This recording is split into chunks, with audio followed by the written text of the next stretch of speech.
A4 Media, all rights reserved.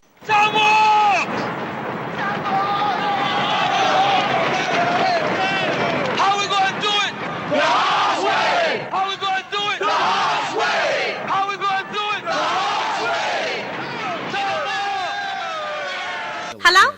What's up, girl? Ain't nothing. This nigga in here stressing, talking that old off-the-wall, back-to-Africa shit again.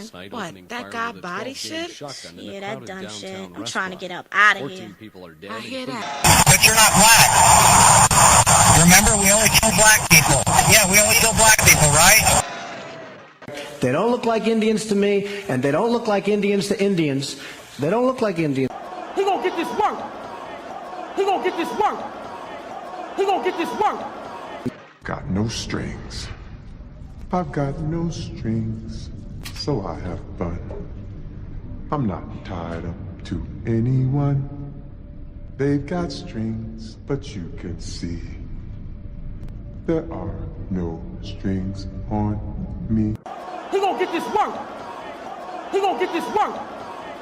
He gonna get this work. We're part of an international organization, Mr. Milch.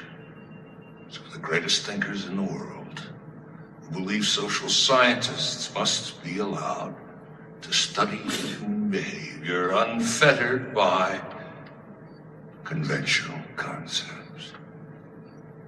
And believe me, we've learned an incredible amount about the human mind and behavior since we started these experiments. I want to ask you a question, and that is, what is in your life's blueprint? This is the most important and crucial period of your lives, for what you do now and what you decide now at this age may well determine which way your life shall go.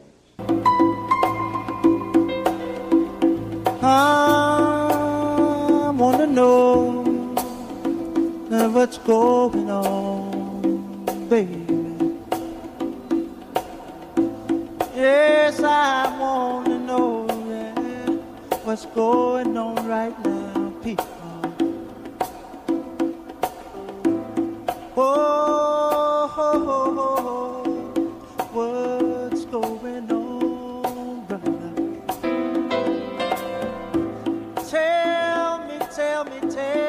Tell me, yeah, what's going on?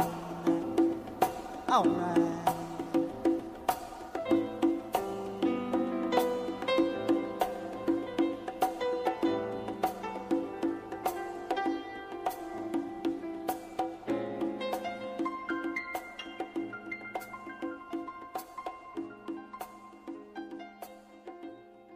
The movement, if it wanted to, but it has gotten into the possession of a man who's become senile in his old age and perhaps doesn't realize it. And then he has surrounded himself by his children who are now in power and want nothing but luxury and security and comfort and will do anything to safeguard their own interests. So I feel responsible for having played a major role in developing a criminal organization. It was not a criminal organization at the outstart. It was an organization that had the power, the spiritual power, to reform the criminal. And this is what you have to understand. As long as that strong spiritual power was in the movement, it gave the moral strength to the believer that would enable him to rise above all his negative tendencies. I know for a fact that there is a conspiracy between the Muslims and the Lincoln Rockwell Nazi and also the Ku Klux Klan. There is a conspiracy. Describe this conspiracy. Well, the Ku Klux Klan made a deal, yes, when I said that no one can clean up our home but us, and that we will clean it up, including and no one should control it but us, including the politics. What do I mean? I mean exactly that. Community intends to get involved in every kind of action that's going on in New York City. We don't intend to let anybody downtown influence us in any way, shape, or form. We want the influence to come from Harlem and from other Harlems around the country. Now, this doesn't mean we're anti-outside of Harlem. This doesn't mean we're anti-Bronx or anti-White Plains or anti-white or anti-German or anything like that, but it means we're pro-Harlem. We're pro-ourselves. We want to start doing something for ourselves. That's all it means. It means that we want to stop begging you for your school. We want you to get out of the way and let us straighten out the schools in Harlem.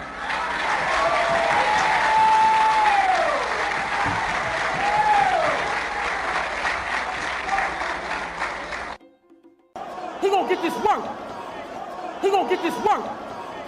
He gonna get this work. But you're not black. Remember, we only kill black people. Yeah, we only kill black people, right? A4 Media. All rights reserved. This is Antonio, member of African Americans and Africans, A4. Tonight we're going to be discussing the influence of foreign governments, primarily European governments, and governments in which they were working with, sending their peoples to indigenous lands, primarily the Americas.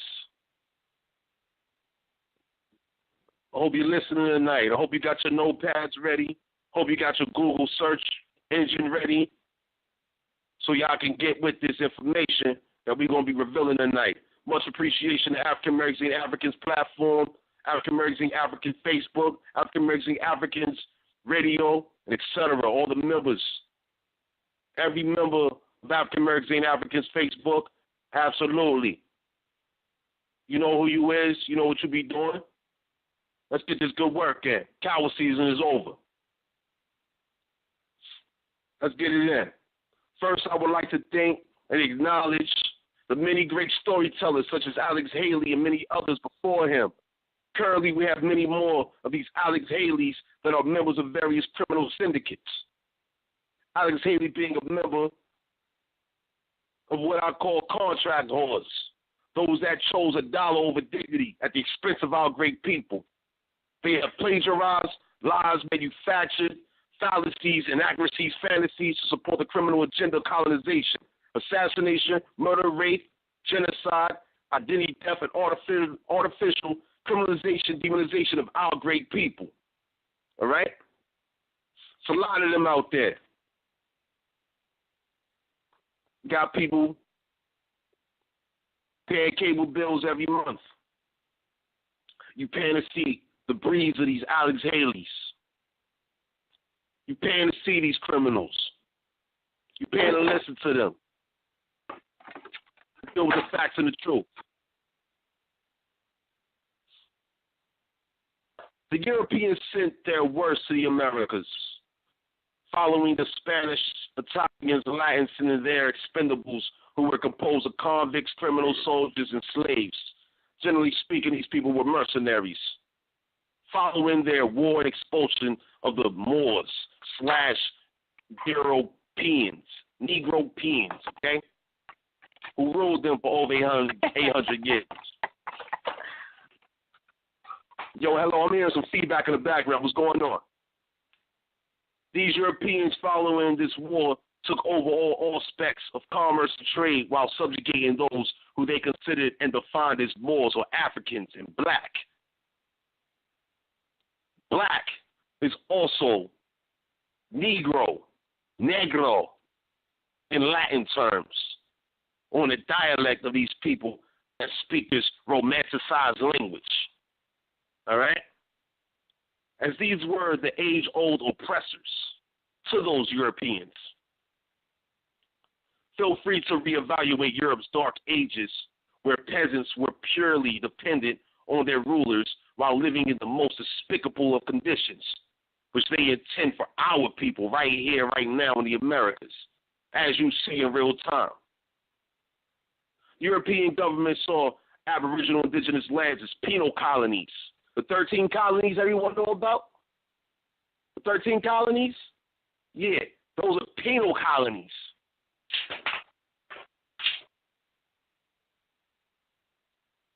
These were penal colonies, man. These people were sitting here, boat after boat after boat after boat after boat. because they was exiled. They were criminals. They wasn't escaping religious persecution and seeking to escape mistreatment and things of that nature. No. It wasn't limited to that. It was beyond that. It was greater than that. These people had been convicted.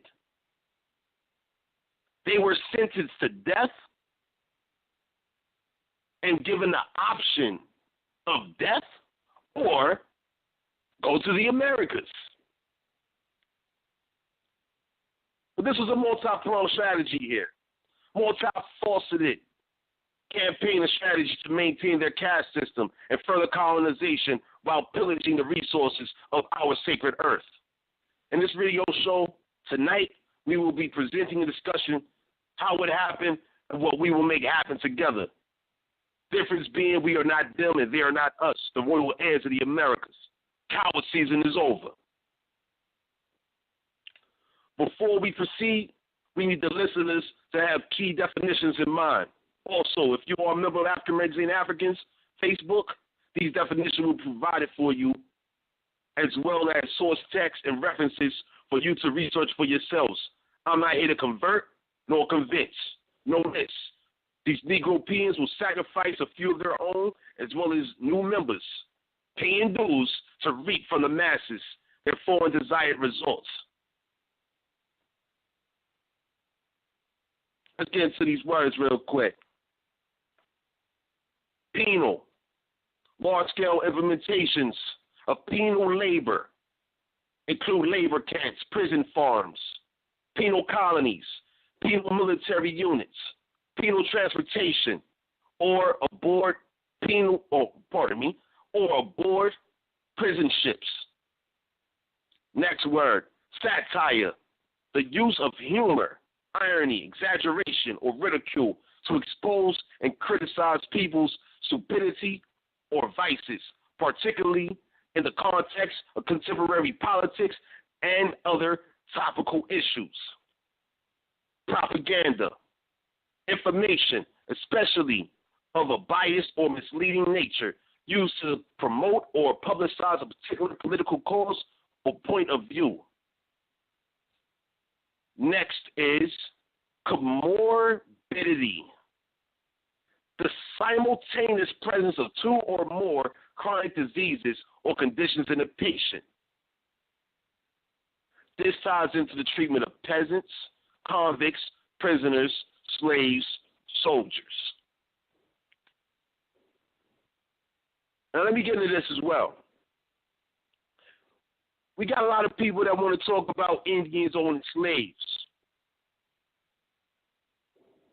And the millions of years in which the Indians, the quote-unquote Indians, the many nations of people, Algonquin speaking, Sioux, Tuscaroran, Choctaw, etc. Too many people to even name right now with this one radio show. All right? Slavery? Ridiculous. These people were living. These people were alive. They valued each other as they valued nature and life itself. So now, in regards to slavery, Indian slavery, check this out.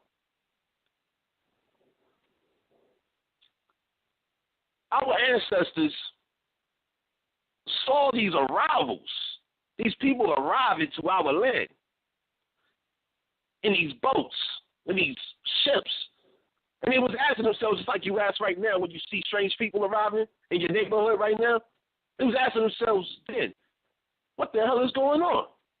What is this? Who are these people? What is going on here? After X amount of time, in regards to slavery, our ancestors got to see that these people, yes, they were deprived people. These people were suffering. These people they wasn't eating good. They were slaves. They wasn't given no food. They wasn't given. These people were just sitting here. They was exiles, abandoned. You had a few Europeans that were merchants, that were slave owners. They owned these people that was sitting here. Then we're talking about the entire quote-unquote old world. being shipped to the new world, us, the Americas. We're considered to be, now, based on all of this research material, we know for a fact that we are the oldest of the worlds. During this period of time, we are considered the new world. Their world is old. Their world is dead. And that's what we got to keep in mind. I need you, the listeners, to keep this in mind. Now,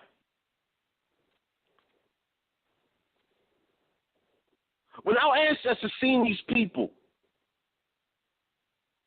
coming to our land, and we're some life-based people, we feed a hungry dog, a hungry cat, we feed a hungry anything, right? Just feed them.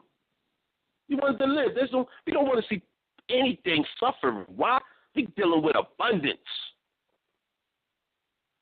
We're known for abundance and hospitality. So why not feed them? Why not? At the same time, we're cautious. Well, some may not be aware of the story coming out of Salem where, they fed them and they were eaten by these foreign Europeans. Know why they was eaten by these foreign Europeans? Because those pilgrims have cannibalistic nature coming out of Europe. They were exiled for this. They were exiled. They were sent away. They were prisoners. They were convicts. They were criminals. They were slaves from their own land, and that's what we have to deal with. Their descendants. Who are these kind of people? I'm seeing here we got 518 on the line, and we got a 301 on the line. Feel free to come in with me. While we getting these calls on the line, everyone else is listening. Feel free to call in. This is a real serious subject matter here. Our people have been,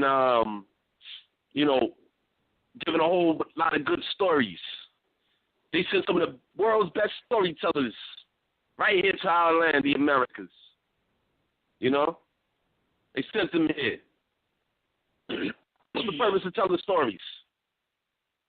The purpose of telling stories so you can forget what's going on in real life. Don't pay attention to what's going on in front of you. No, pay attention to the story. Disconnect yourself. Relax. Yeah, that's why there's a lot of entertainment going on around everywhere. People paying for entertainment. Meanwhile, the same entertainment is contributing to your demise, your removal, your extermination. Paying for these events, paying for your television, that's not supporting these laws that you really should be not in support of. People are happy with marijuana as a law being passed. Well, guess what? They didn't put that in the movie, did they? They didn't, I don't recall a movie where marijuana was a part of a law. And people was like, yeah, I'm going to watch this movie in support of marijuana being legalized. No, they just legalized it. Meanwhile, you still got people getting locked up for it, though, right? You still got, guess what? You got people dying from it, too. And guess what? More people is paying for it. They made this marijuana industry something that it grows on our land, and they have blacklisted our people from our own plants. This is something in which we've always grown. Anyway.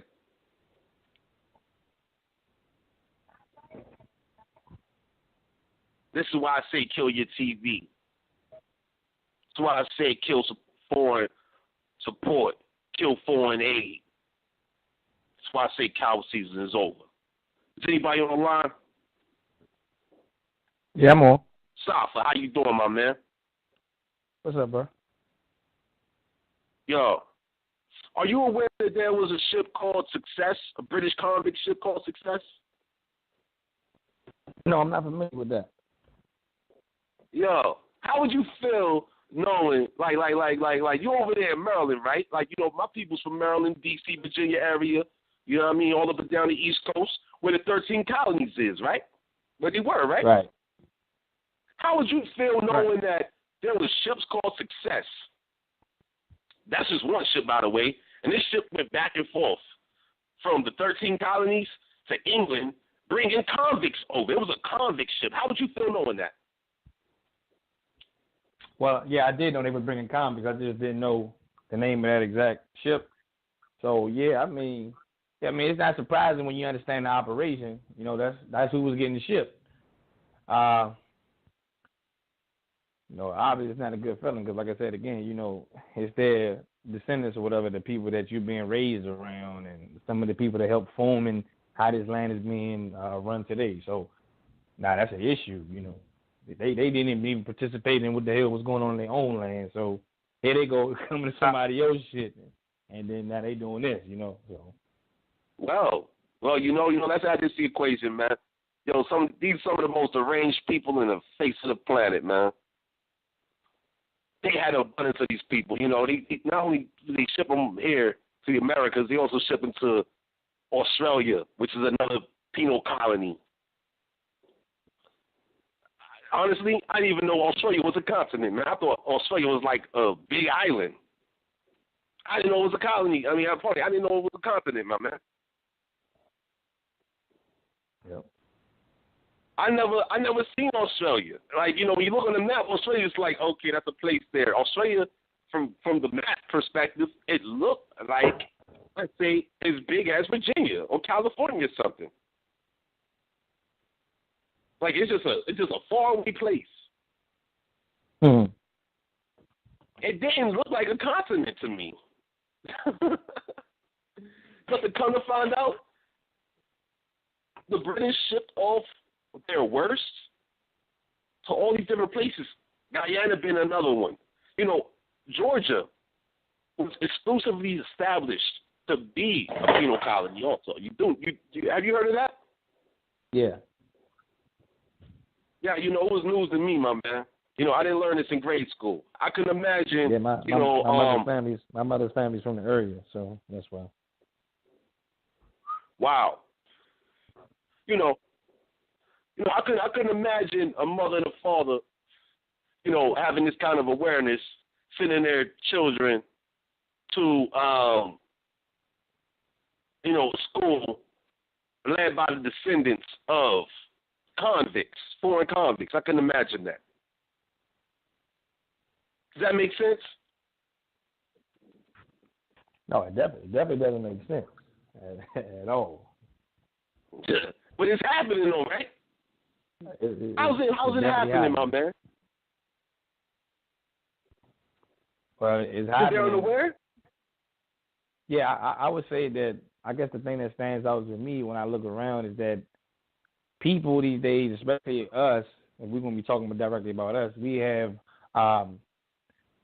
we kind of lay in this position where we don't want to be accountable or responsible for anything. I think religion and religious-like teachings upon us have created this mindset with us where we don't need to be or really don't desire to be responsible, accountable for what goes on directly in our lives. Therefore, if you're not going to be responsible for your own life, you're definitely not going to be responsible for no one else's life. So here we are faced with this situation where families don't really want to do what's best, you know, the best thing is for the interest of the family or themselves. They just kind of, the school, that's what I spend my tax money for, so my son or my daughter can go to school, and this is what we do. Instead of studying about health and medicine, no, that's the doctor's job. We paid this money so they can build that state hospital right there, so they can do that. So again, we took all responsibility and accountability away from ourselves and just put it on somebody else. And I don't even think you can use that excuse as like, they supposed to know what to do. It's like I said, it's just the fact that they just lacking all out accountability and responsibility. They just have no desire to even say that anymore. Whatever reason. Let me add this to the equation real quick. Growing up in the places I grew up in as a child, right? There was a lot of people that was, getting locked up and things of that nature. Going away for anywhere from a year, 5 years, 10 years, 20 years, things of that nature. You ain't see somebody, you saw him as a little boy, For me, I seen him as a little boy, and I ain't see him again until like I was a teenager. Sometimes years later, and there'll be parties going on when they come home and all of that. That's what they call it, coming home. Right? Now, I done had certain experiences where I had the unprivilege of getting incarcerated. And what I saw when I was incarcerated was this group mentality, this group perspective of just dependency, I'll call it. General dependency on, okay, you're being told when to get let out of your cell. That's when you wake up in the morning. When you wake up in the morning, you get let out of your cell. Depends on what kind of facility you're in, of course. But this is when you're told you're let out of the cell. You go shower. You're told when you go shower. You get told when you eat. You get told when you go shop. They got televisions. Now you can watch TV. You get told when you can see your visitors, your friends or your family, those that want to come visit you. The other thing which I observed is the grouping that individuals themselves partook in, where, you know, you got the Christians that was present, everybody that likes to read the Bible, they're right there. You got those like to read the Quran, Muslims or Muslims, whatever you want to call them, you know, NOI, whatever you want to call them, and you got other factions of that. In addition to the various gangs, I observed extortion taking place.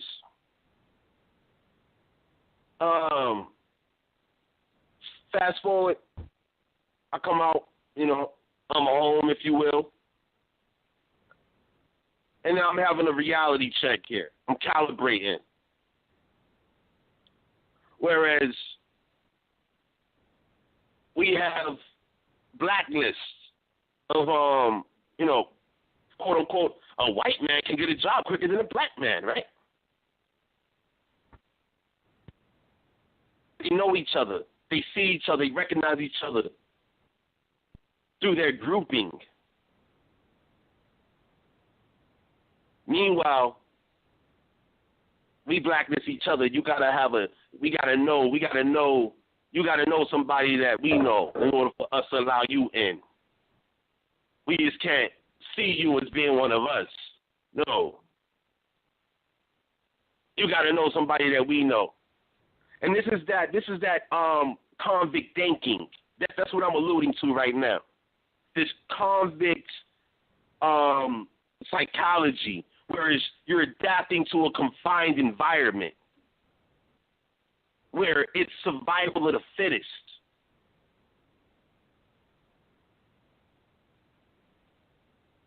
Am I making sense to you, my man? Oh, absolutely.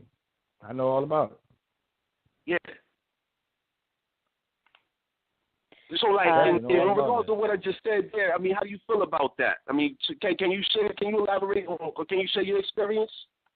Yeah, okay. So, just like in prison, I already want to talk about prison, but that was good that you brought that up just because a lot of people need to know that is the mentality, you know.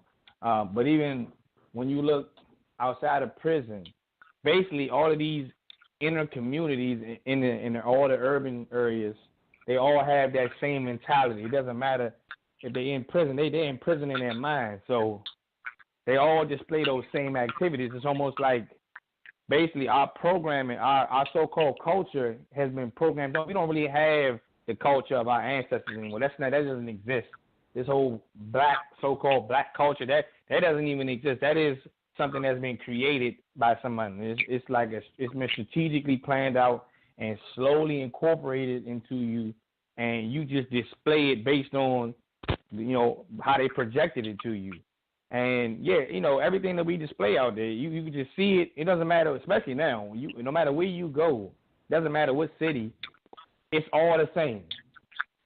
They just wear that, you know, and you're easily identifiable, not just by your color or anything, but just by the way you think.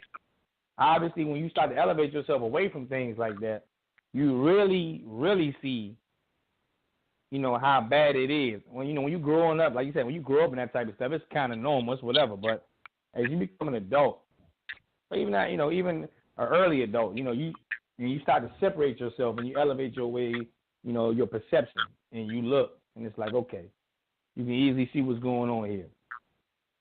That is, like I said, that is a major issue. I know a lot of people that grew up in the damn suburbs, for real, they don't even have that experience of going, living that type of life. But they still have that mentality because they kind of, I don't know why it seems like even more so with them. People that live out in the suburbs, they seem to more like want to take on that persona themselves anyway. I mean, it's almost like it's like a badge of honor for some reason, but it's really not. It's it's just programming. I guess Pete, they have now conditioned people to want to be down with the program. But it's literally that, a program. Exactly, systematic, and so we consider how let's say cunning an inmate can be, right? Convicts. We talk about people that got a genetic history being shipped to open land. Because in their minds, this is open land to them.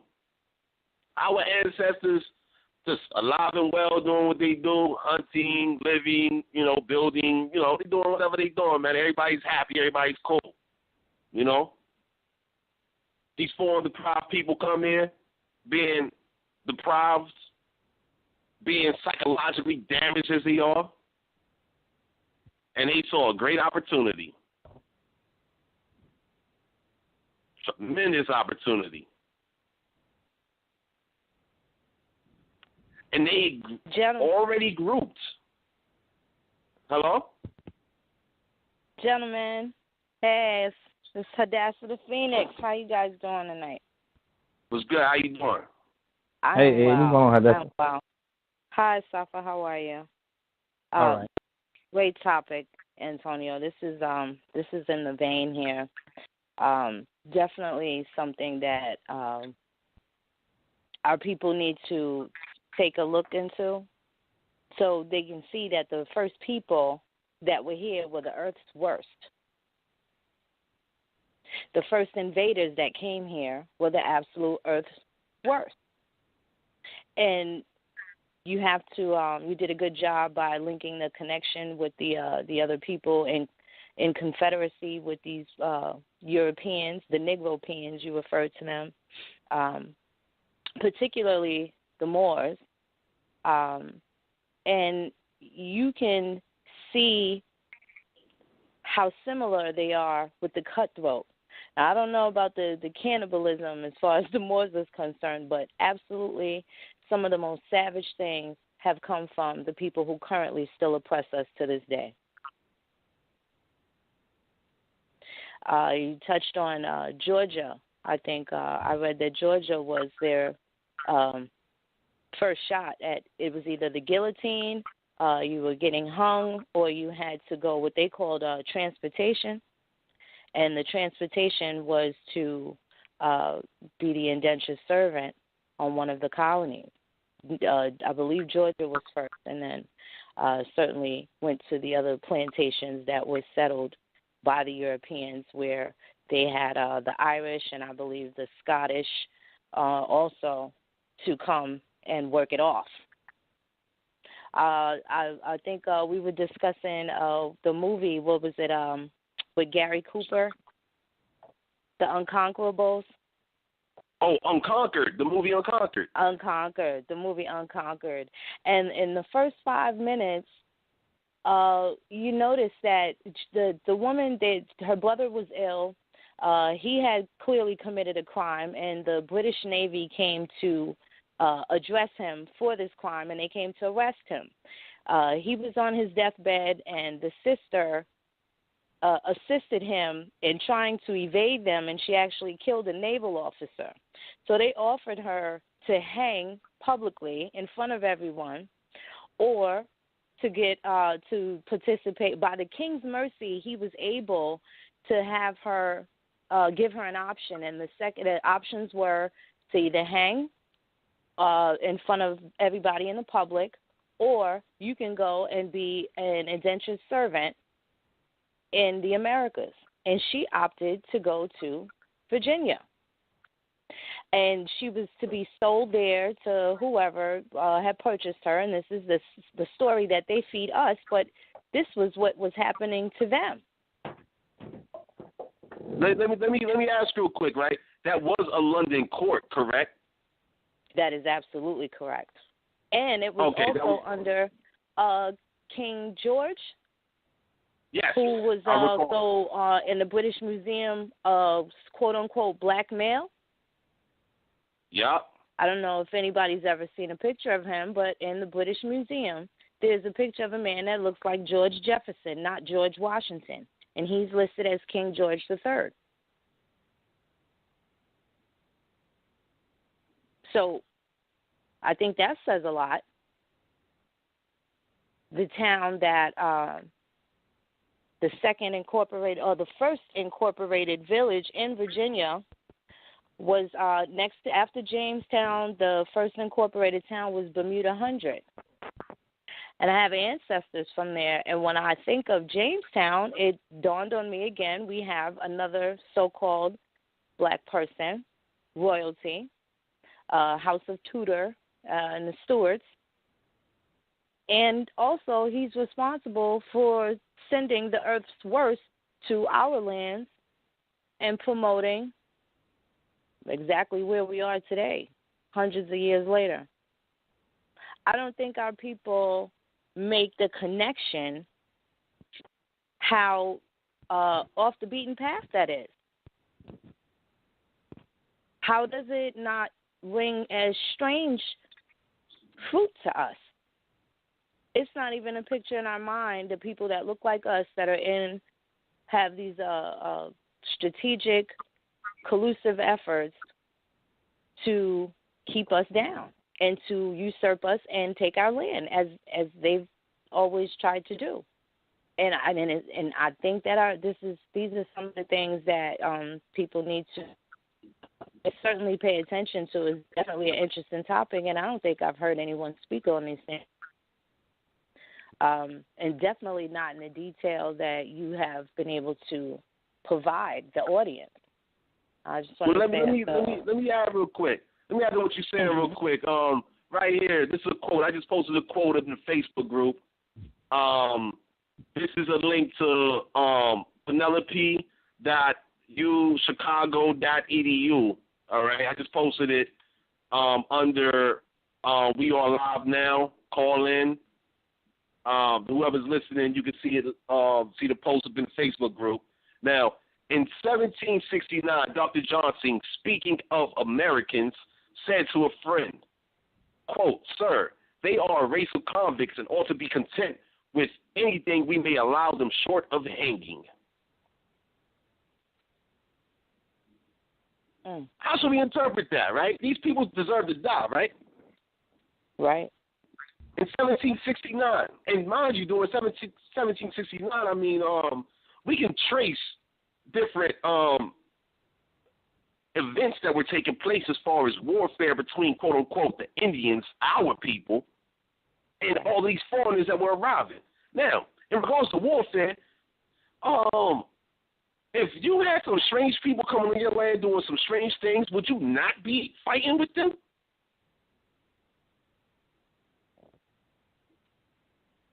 I'm just asking, Safa, Phoenix. Yeah, absolutely would.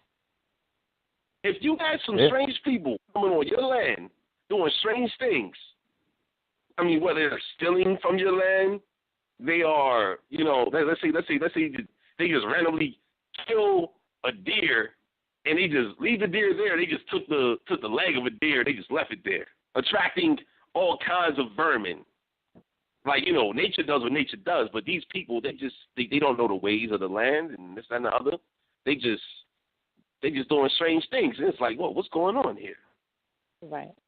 How is this happening? And you're communicating with your neighbors and like, oh, hold on, man, what's going on? It's like, these people, man, they broke in my house. They done, my daughter's missing, my son's missing. And I mean, how would you feel? Right. And these are people that were sent to your land. I mean, it says right here, sir, they are a race of convicts and ought to be content with anything we may allow them short of hanging. I mean, how would you feel knowing that these people have been sent to your land? They are now amongst you. I got another quote also, by the way, coming up in a short moment.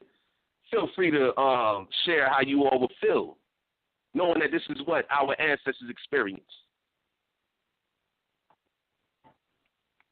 I mean,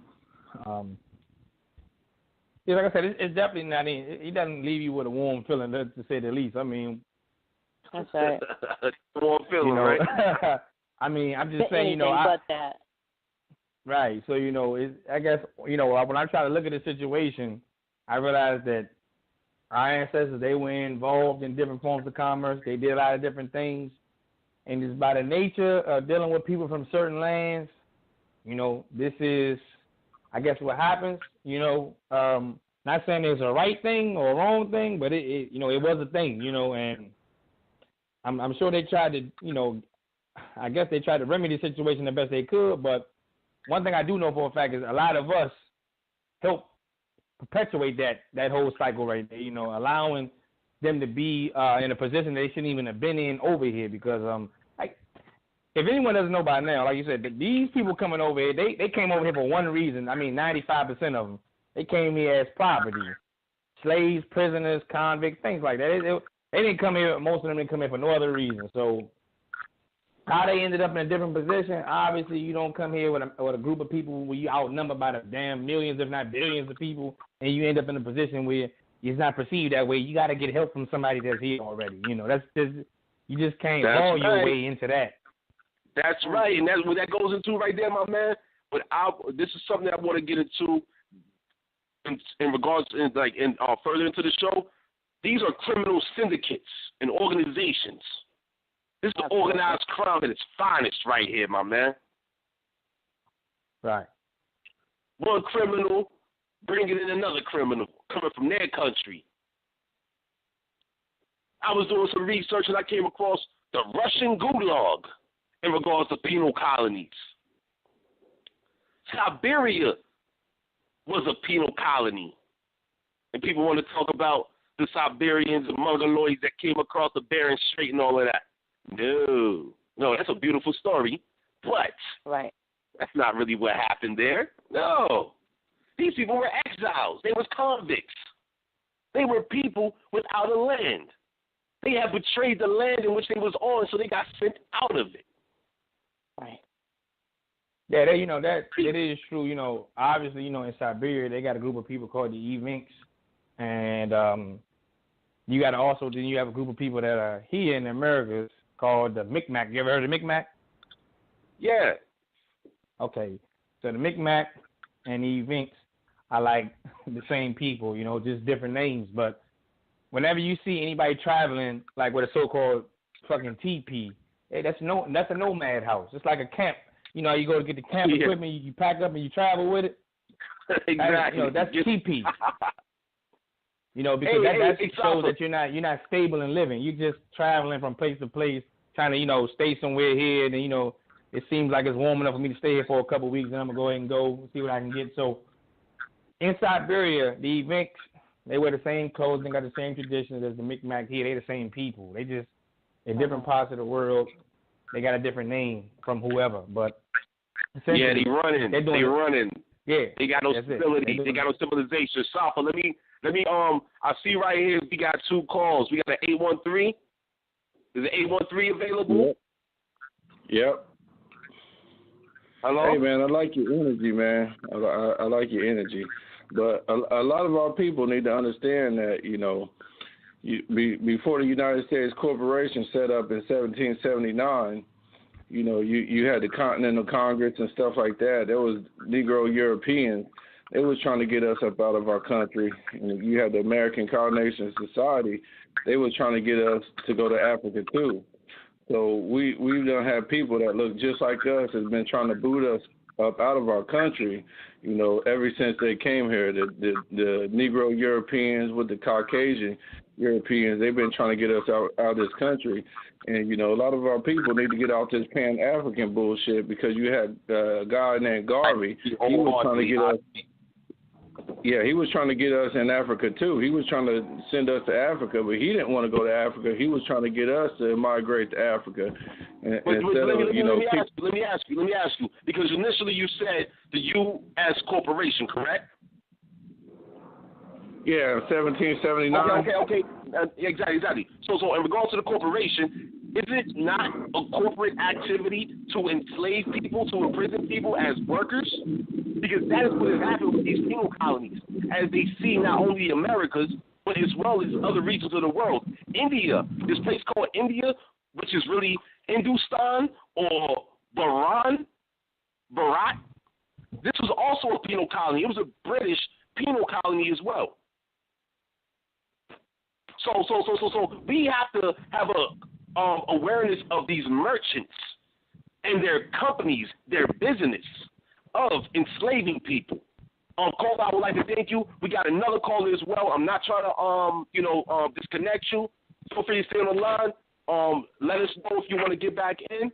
You know what I mean? But we got another caller. We got a 901 that also would like to speak. 901, are you available? Yes, I'm available. This is Jasiri. How you doing? I'm great. How are you? I'm really enjoying the show. I just want to say good afternoon to everybody. Hello. Phoenix and Safa, how you all guys doing? Hey. Thank you. This is really, really needed. I'm glad, Antonio, that you were able to bring this forward. I just wanted to make a comment regarding the topic. Hello? Yes, go for it. Hello? Listen, okay. We're listening to you. Okay. Well, I just want to make an analysis regarding the penal colony, and I know that a lot of things is going on with us, and some of the things we can put our fingers on, and some of the things we can't. But in regards to that penal colony, yes, that's part of the conquer and the conquest that this European implemented. That's right. Because for starters, back then, if you go back and research, and you do the research on our people, and not even so much as doing the research, just looking back into your family and looking back over the years when we were younger, a lot of the things that are occurring now, they didn't occur.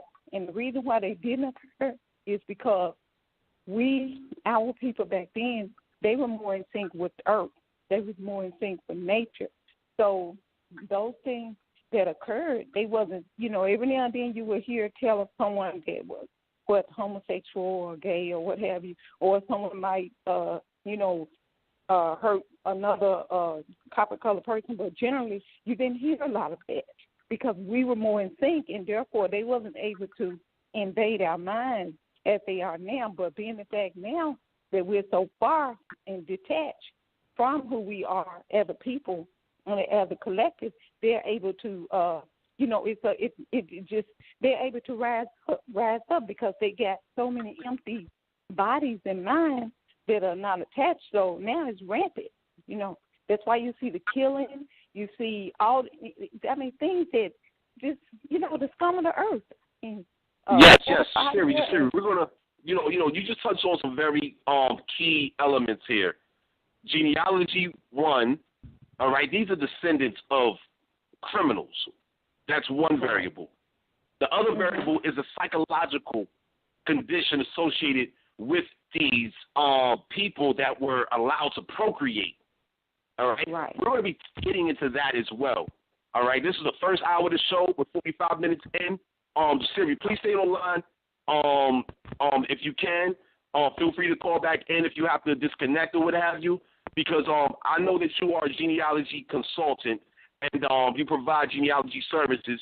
Therefore, on that subject matter, that point of genealogy, I would definitely like to ask of you to lend your insight into genealogy regarding these foreign convicts, because they engaged in identity theft and changing their names and this, that, and the other, and we're going to be discussing that shortly.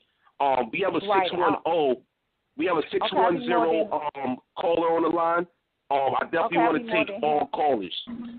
Okay, I'll call what's back. up? Can you hear me? Yes. Hello. Hello. Hey, what's up, brother? Hello. How you doing?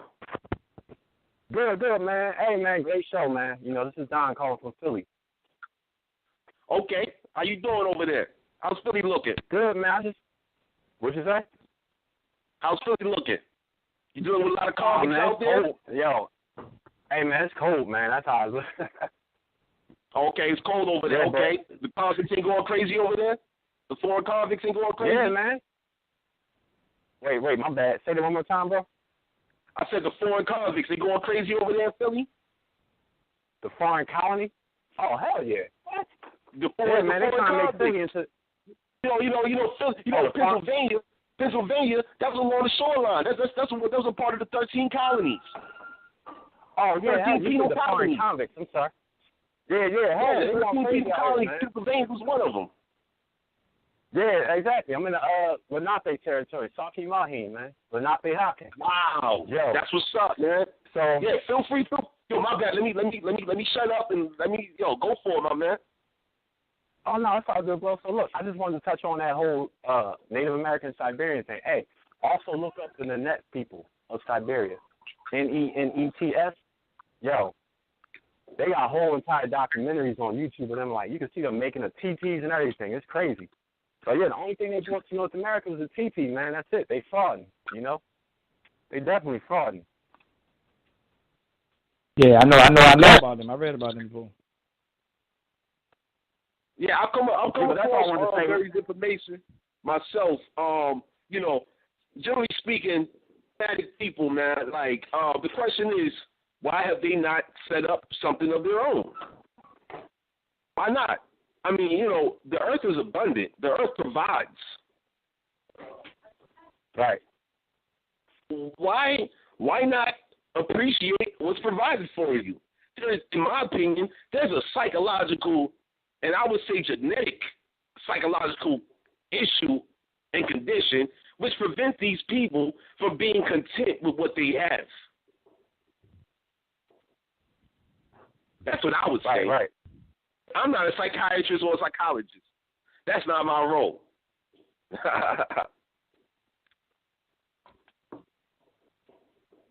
I mean, these people are procreating. They have women and children. They're constantly moving.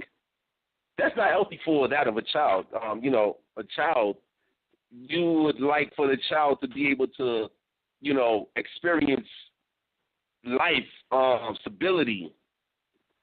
Why would you want your child constantly moving? That's going to disrupt their growth. A tree, when you plant a seed, that seed grows into this plant, and this plant, it expands its roots. You can have neighboring plants and trees and things of that nature. But for that tree to be uprooted constantly, that tree will not be a tree anymore, would it? Hello? Yeah, I'm sorry, brother. I'm here, man. I'm still listening to you. Okay, I'm I'm speaking so I can receive feedback from you. You know what I mean? I'm sorry. Let me call back. It's kind of breaking up right now, but I'm gonna definitely call back so I can hear the rest of this, man. Much appreciation, yo. Thank you for calling in. Thank you for calling in. Much appreciation to you. Yes, hello. South of Phoenix. How y'all doing? We are well. I am well. Yeah. Everything I okay? want to. Okay. So let me ask y'all a question real quick. All right. Hold on, South. You was about to say something? Yeah, I was about what Hadassah was saying earlier about Stewart. That name Stewart. I guess with them being like some type of in a monarchy style role, I guess supposedly over there in England. The thing is, the name Stewart, right? English. A lot of the English words they come from other places, but Stewart is so easy from a German word, Swat. That's where it comes from. That's right. Right. And any little small German, spots is like black. Yep. When they see a black and a white together, spots and vice. Vice is white, spots is black. So in Europe they interchangeably use the V and the U. So basically, they got that S. The way they write it in London, STUARTS or STUART like that. And the same thing in Germany, they write it SVART. I've seen them write it SZ. VUART, STV. No, they do it the same way. So you can see where those names really come from. It's in the prefix of Arnold Schwarzenegger's name. It means the same thing. Right. They also use the V and the W. Hold on. Let me get this straight real quick. You said steward, right? Right. Yeah. So, from what I'm aware of, a steward, that's like a person that's like a servant, right? Well, a steward, like the steward, like the STEWART, steward, like a steward. Yeah. But where the name comes from in Germany, like the actual word Schwarz, that's where it comes from. Before there ever was a word steward. Okay. So basically, this person, this individual with the name of this nature, Stewart or Swartz or whatever. I don't know Arnold Schwarzenegger's name like that, but a steward. I mean, this person being a servant. I mean, they're there to serve someone else's purpose. Correct? That's a steward with a D. That's a steward with a D. Yeah. Right. A steward, but a steward services. Right. But steward essentially, is a part of the Germanic word for black, for dark. For dark, okay. It's all good, me. I'm not big on crayons. See what I'm saying? Like I don't necessarily care about color. I mean, for example, we got people that are considered to be white people. Meanwhile, they look more peachish and pinkish than pure white. Just like we have people considered to be black, but they're brown.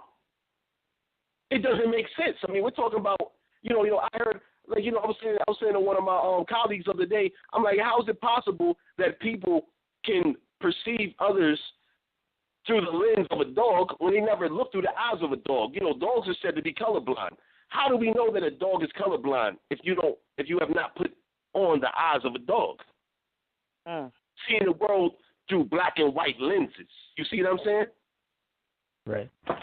You got real colors and real hues and things of that nature, and I just don't see the world from the lens of that of an animal. But in Ballatine's law, we have the term human, which refers us to monster, which means a lesser animal. So essentially, it does make sense. Right. Huh? Not unable to inherit any land. You're not able to inherit any land. Yeah. No inheritable blood and not capable of being an heir to any land. But what are they good for? What? Being soldiers? Being workers? As these convicts? I mean, we had an a British convict ship named Success. Now, I wanted to read from that. It's just so much information, and, I really cannot consolidate, these 400. I got a series of books based on this subject matter. Like, there's a website called archive.org, all right? And this for the listeners, you all as well. If you go to archive.org and run a search on penal colonies, you will see an array of books that you can download, books that was published in the 1800s. Now, I would like to present a quote here. All right? This is from the link that I posted on the Facebook that I saw you all acknowledge, the Facebook post that I did momentarily ago. It says here, according to one estimate, about 2,000 have been sent for many years annually. Dr. Lang, after comparing various estimates, concludes that the number sent might be about 50,000 altogether. Okay? So this is in the 1700s period. We're talking about 2,000 a year. But we know better than that. Just like with the African transatlantic slave story, we know better than that. Especially considering the Africans were described as white people from Northern Africa and that general area up until Reconstruction. That applied only to them. Absolutely. Yeah, and I know for a fact by just traveling around in that area, the reason why, like, if you ever been to a place like Morocco, the reason why you see the people there, you know, those people in Algeria, Tunisia, those Arabs, yeah, that's how they got there, slaves. That's why they're there. If you go anywhere in the world, you been traveling. there, man? Hold on, Safa. Hold on. You know what? I've never been there, but I've met people from Morocco. Now, Moroccans that I've seen, they look like mulattoes. What they would call a mulatto? Right. They look like a mulatto. They look like a mixed race person. They're Turks. They're mixed with a bunch of Turks now, and also the Khazarians. I would say anywhere you travel in this world, if you go anywhere that's bordered by water, there's always going to be a big slave population there. So wherever you go, you're always going to see a big mixed group of people, especially when you leave outside of this area here and go around. You go to Europe, so-called Europe, which is Asia. When you go to that part of Asia, far, far west Asia, then you'll see it. When you go into Asia, you'll also see it there too.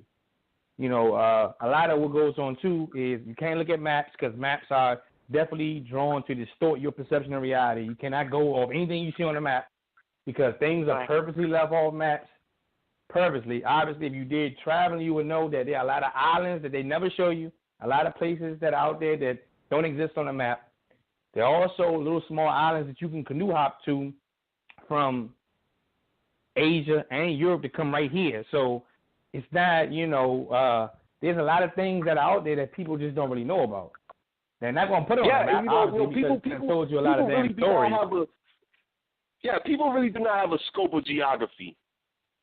No, you're not going to have a scope of geography unless you travel. You can just regurgitate what you see on television and things like that. Yeah, and that's what's really bad. From our perspective, they sent criminals over here. These are people who pass down their criminal ways, their criminal guidance to their descendants. They have children, they breed, this and the other, and they share information.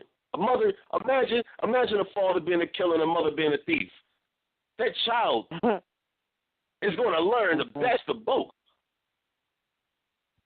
They're going to adapt to what mommy and daddy does, what mommy and daddy knows. Seed of Chuck. And that's what happened to our ancestors. We had to deal with these people. I mean, let me. How would you feel knowing that these people that were sent here, due to their conditions being the worst conditions, these people embrace being dirty. Dealing with insects, roaches running around all over them and wearing filthy clothes and not bathing. And not only that, but these people also have no problem eating each other. Cannibalism. Now, in regards to media, how do you... Hold on, pardon me, go for it. I was going to say, basically, we don't even have to really look that far down the road. Actually, they were people were coming here, being shipped here, and coming as, no longer than maybe 50, 60 years ago, coming. A lot of people that we haven't really been in contact with, I have some friends that's from Armenia, but, you got certain people coming from Armenia, other places like that have certain customs that are probably it's not normal to a person here. You have, in other parts, Jews that did a lot of things, they have their own bathing ways and their own, So this is recent things that we can just look at and see coming across people that had different type of ways, different ways of thinking. And unfortunately, what I see in today is that a lot of us have picked up their ways. Yes. But this is normal though for people who do not know who the hell they are. When you don't know who you are, then you can expect you to call yourself 100 different names, wear a bunch of different fucking costumes, and believe in fairy tales and shit like that. Like I said, I've been around. I have never been to a place where you go to a certain ethnic group of people and ask them who they are, and literally walking the street, you might ask 10 different people here, one of us, who are you, and you might get 10 different answers. There's no place in this world like that. And how is that profitable? How is that profitable to a foreign exile or convict? Oh man! How can a foreigner profit off of that? Because that's really what's going on here. Exactly. These foreigners, these convicts, they specialize in survival. They come from the worst of conditions already. They was given the best of conditions. Hello? Hello? Oh, I'm hearing some movement over there somewhere. Yeah, my fault. That was my phone. I was saying, you ask some people who they are, where they from. They might give you some old goddamn spaceship story, man. I done met people who told me they was from. How is that profitable? How is that profitable to a person that knows better, that is a convict? Because convicts, when you deal with a person that done did a bid for like 5, 10, 20 years, they dealing with some ingenious shit, man. Them people is ingenious. They will make give them a battery and a radio. They making a tattoo gun. They making a lighter. You know what I'm saying? Like they gonna make something happen with the least of ingredients, with the least of tools. We're talking about sophisticated communication. Right. Straight up and down. I mean, this is pure mind that these people are dealing with. And I want to add to this equation here. Yesterday, I don't have a television, but I watch, certain media productions because I like to identify and observe events, marketing, priming the market is what I call it, via television, right? So yesterday I'm watching this show called Scandal. Have you all seen it? I've never seen it, but I heard about it.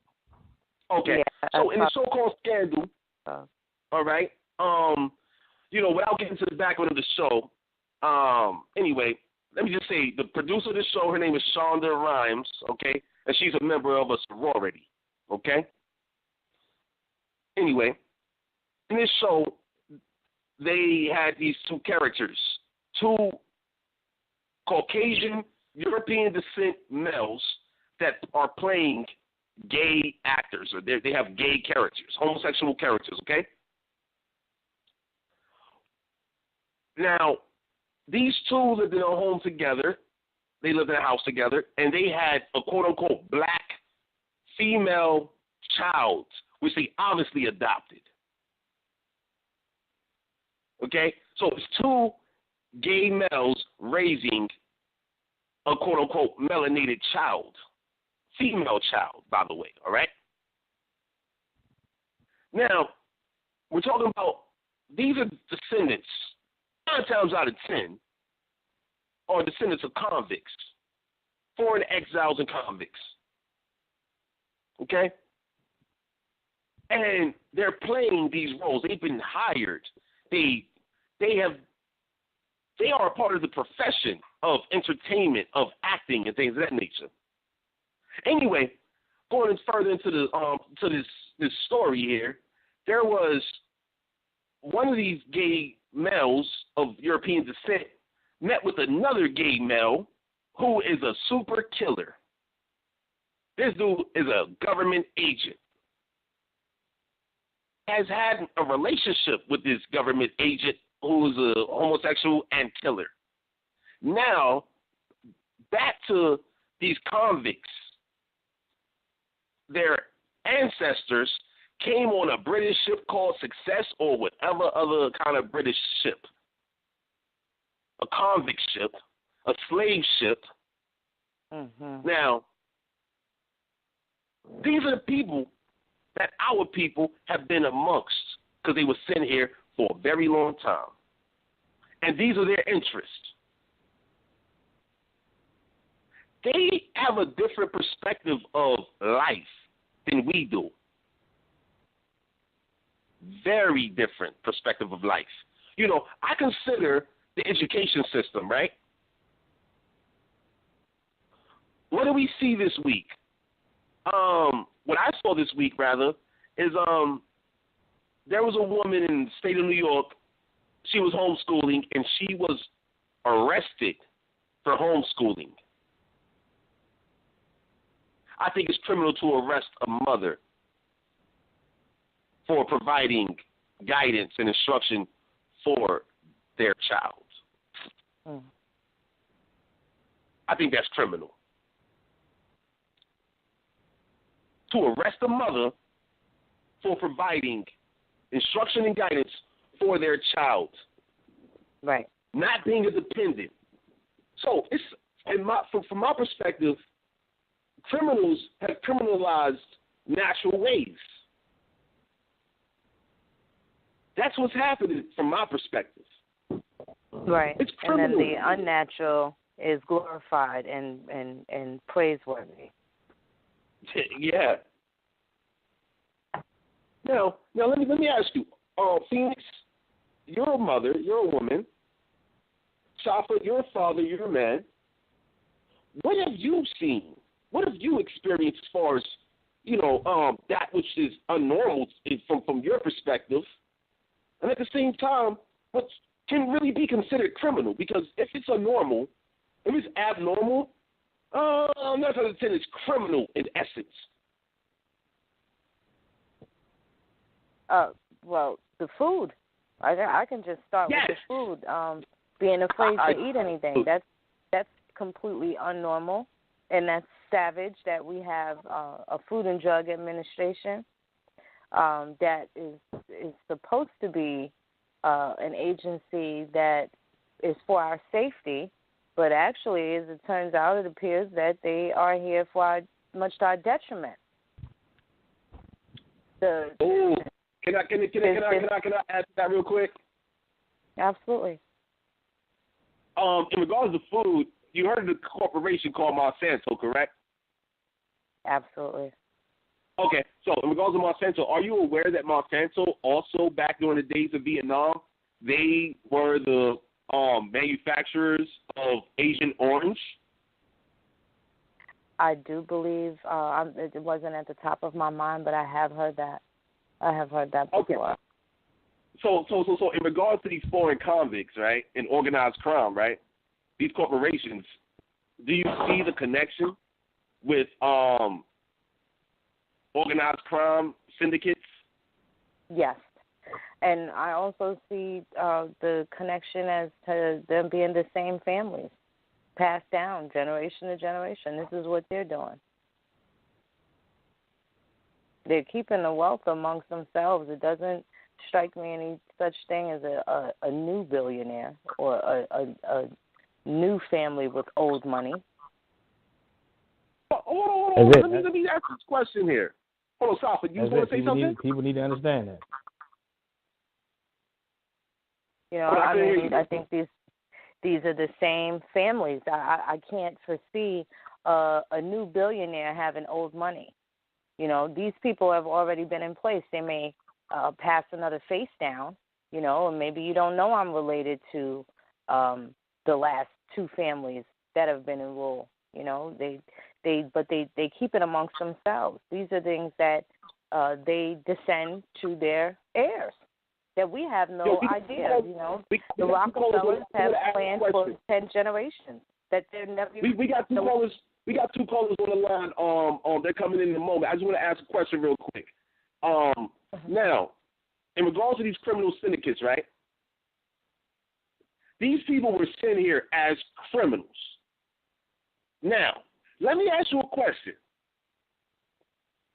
How profitable would it be to just kill people, steal their organs, not your own, and sell them, not your own?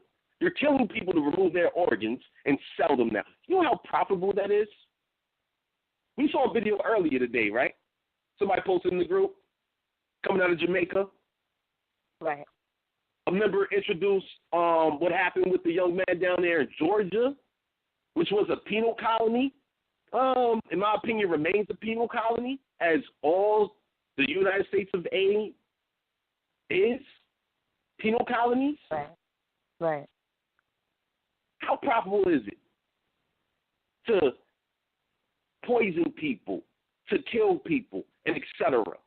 And primarily our people. They don't want us here. And I don't think the abundance of, like, you got quote-unquote black African-American people saying that, yeah, black power.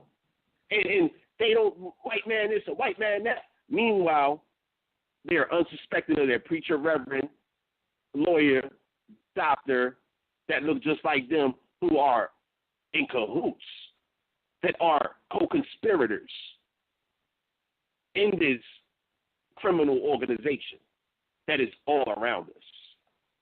I really don't think people are aware. I want to get to. I want to take these calls. I want to have people waiting too long. We got an 859. Okay, this 859. How you doing? Oh, what's going on? My bad. I was sitting here listening and talking to my family. What's going on, y'all? What's up, Shop? Hey, man. We get it on this great Friday night. It's raining over here in L.A., but it sounds great. I love it. How you doing, though? I'm doing all right, man. I can't complain, man. I'm just listening to all the good y'all sharing and touching base on, and the criminal systems that we are succumb to in this land we are in. I mean, I'm just listening to it, and I don't know, man. I'm kind of nervous because I'm on air talking, but I just think that I don't know. Let me gather my thoughts and get back with y'all. It's all good, my man. Because I want to touch base on something, but I done lost my whole train of thought. That's okay. It happens. It does happen. It's a lot, my man. It's a lot, man. Definitely gather your thoughts. You know what I mean? It took me I've been preparing this conversation, a lot of research. If you're a member of the Facebook group, I'm posting links right now pertaining to these books that have this kind of information in it. What I would ask that you do is those that are closest to you, you communicate this truth to them. Read together. Oh, yeah, most definitely. Study together. Turn off that TV. Stop paying these foreign cable bills, man. Stop supporting these foreign criminal syndicates, my man. Definitely. And that's what we have to go back to talking to each other instead of letting these foreigners communicate to us. We got to communicate with each other before we allow these foreigners to communicate with us. Because they're communicating nothing but the worst to us. Okay, so I mean, listening to y'all talking about foreigners and these criminal syndicates, like I feel that court systems, any government system is criminal. Everything they do says criminal or says not right or wrong in every sense in the way they go about it. I believe that to be correct, but a lot of that has to do with our ignorance to what's going on and what kind of games are being played there. Because when you straighten it out, trust me, they straighten it out right along with you. And if we don't know any better and we are none the wiser, we will suffer.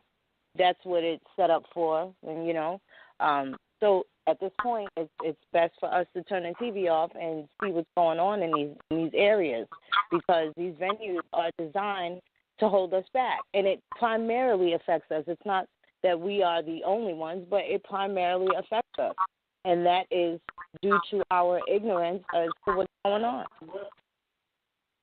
Yeah, and caller, we gotta take another call. Feel free to stay online if you like. Bro. We got 44 minutes remaining on this show. We gotta take this other call. Feel free to jump back in. Let us know when you're ready to get back in, as well as any other callers. Let's take this 916. Hello. 916. Hey, can you hear me? Yeah. Hey, what's going How you on? doing? I'm doing good. I'm doing You sound good. a little low. You sound a little low, my man. Oh, my bad. Can you hear me now? Yeah, you sound a little better right now. Yeah. All right. Yeah. This Goldie out of California. So okay. I wanted to kick off things really. Like you got thing like me being a former. Hey, yo, you breaking up, man. You breaking. I can't hear you clearly right now. I just want to inform you. I want to hear everything that you're saying. Somewhat. Please continue. Yeah, go for it. Like two things as far as like Safa was saying with the traveling. Like me, I travel all over the world. I've been to Australia. I've been to Northwest Asia. I've been all over the world. You know, been in the Navy and things like that.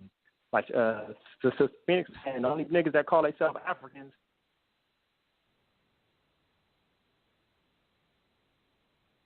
Hello? Hey, caller. You went out, caller. I can hear you. Hello? Can you hear me now? Yeah, I hear you now. Yeah, I heard you saying that you was traveling and something about Africans. Yeah. The only people that call themselves Africans are us and here in America. No, the dark skin melanated. Wow, very interesting. Very good point. African. You know what I mean? I forgot what the other point was.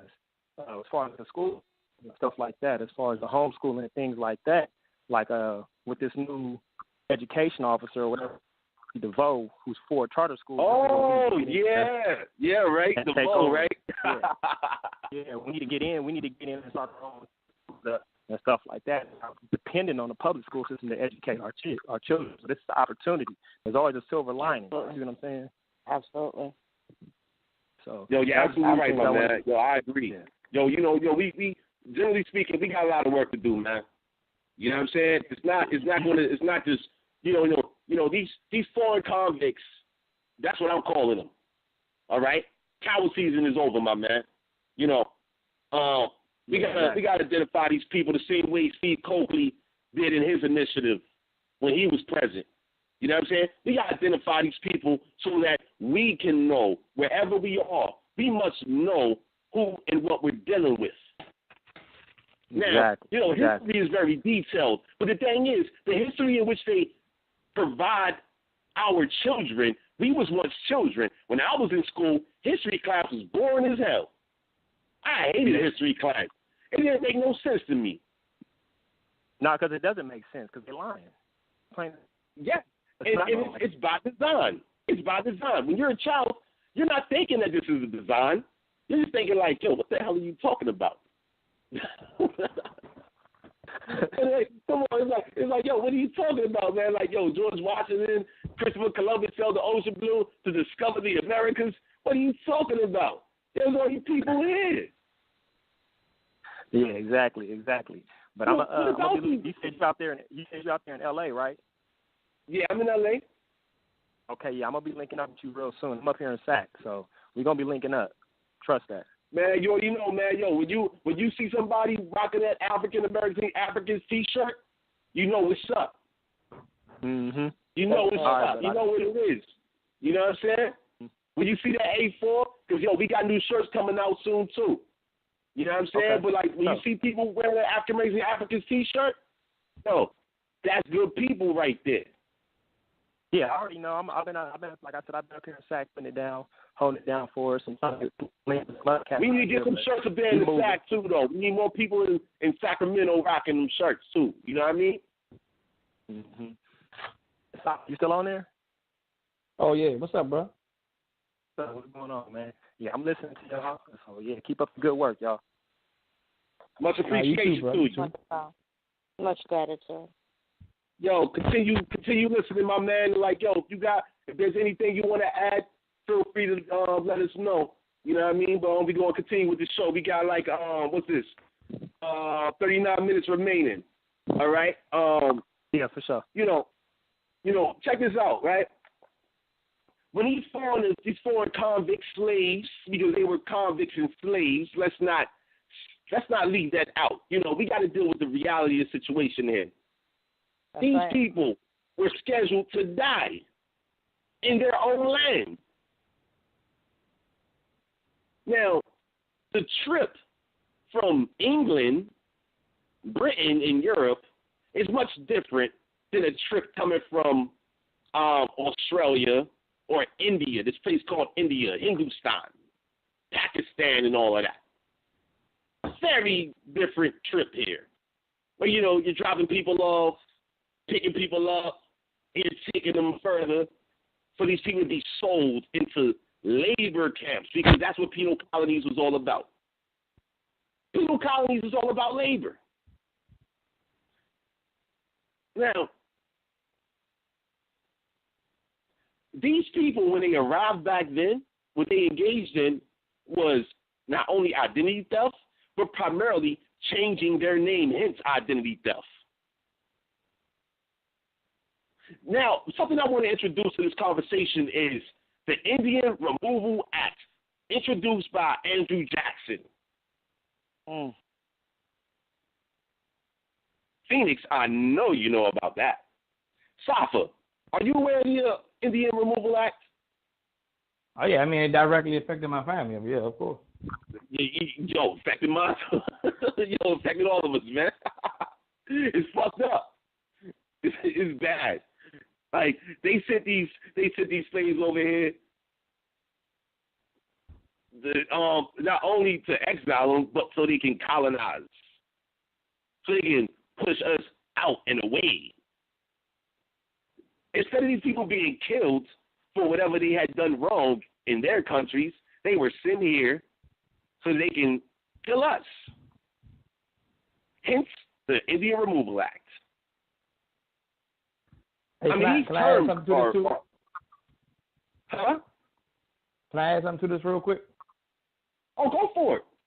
Pardon me. Okay, right. So, what also coincides with this act, right, is when they were moving people off the land, you got to realize also everybody all over was already dealing with other forms of commerce too. Obviously, slaves was just one.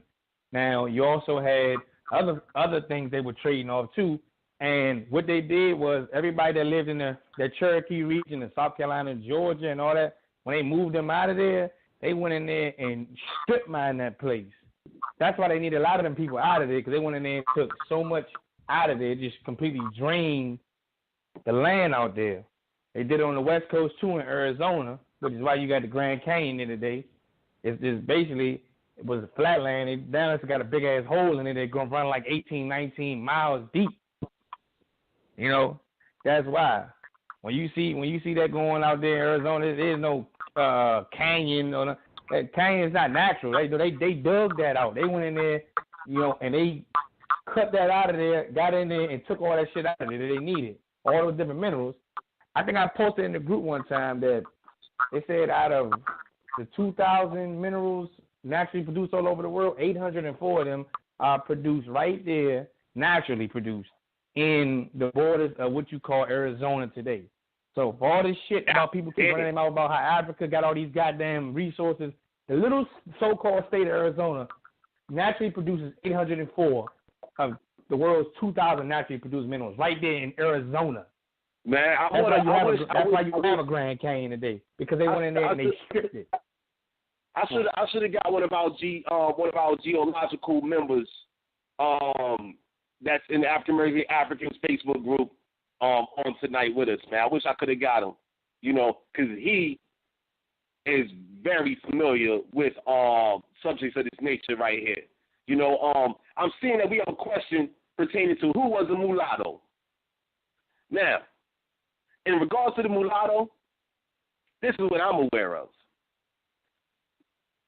Prior to the Moors, these blackamoors or whatever you want to call them, being expelled from Europe, I'm going to say Europe, but primarily, let's just deal with Spain, all right? The Italian Mediterranean region. That's what we're going to focus on right now, all right? Feel free, either of you, to add or, add to this.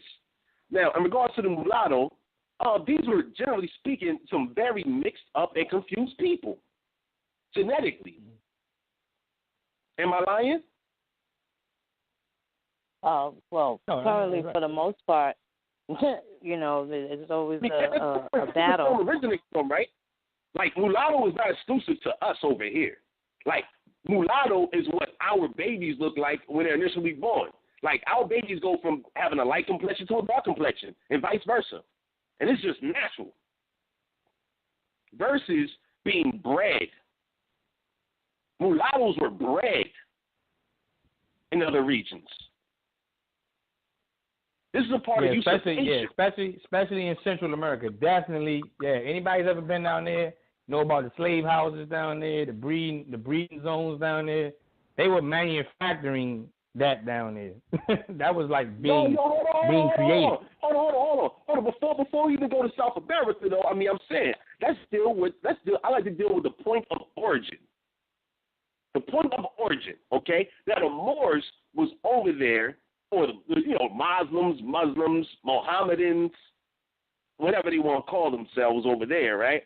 Over here they want to call themselves different things, but over there we know exactly who they are.